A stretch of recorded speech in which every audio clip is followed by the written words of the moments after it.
বিধানসভা নির্বাচনকে সামনে রেখে ক্রমশই উত্তপ্ত হয়ে উঠছে রাজনৈতিক ময়দান। তারই মধ্যে প্রাকৃতিক বাধাকেও যেন উপেক্ষা করল মানুষের উচ্ছ্বাস।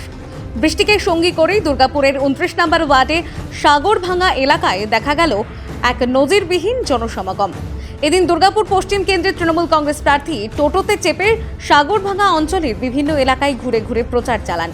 সাধারণ মানুষের সঙ্গে সরাসরি যোগাযোগ স্থাপন, শুভেচ্ছা বিনিময় এবং স্থানীয় সমস্যার খোঁজখবর নিতেই এই কর্মসূচি বলে জানা গিয়েছে।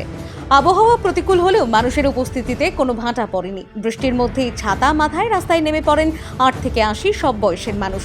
রাস্তাঘাট কার্যত উপচে পড়ে মানুষের ভিড়ে। অনেকে আবার বাড়ির সামনে দাঁড়িয়ে বা বারান্দা থেকে প্রার্থীকে শুভেচ্ছা জানাতেও দেখা যায়।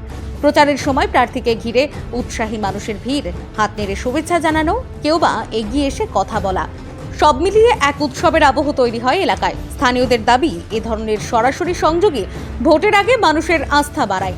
রাজনৈতিক বিশ্লেষকদের মতে প্রতিকূল আবহাওয়ার মধ্যেও এমন জনসমাগম প্রমাণ করে প্রার্থীর জনপ্রিয়তা এবং সংগঠনের সক্রিয়তা।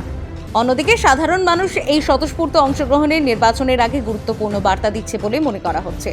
সব মিলিয়ে সাগরভাঙায় এই দৃশ্য যেন স্পষ্ট করে দিল, বৃষ্টি বাধা হতে পারে, কিন্তু মানুষের আগ্রহ ও অংশগ্রহণকে থামানো যায় না। আর সেই জনসংযোগী হয়ে উঠেছে নির্বাচনের সবচেয়ে বড় শক্তি। Bureau report, news বঙ্গলেখনী।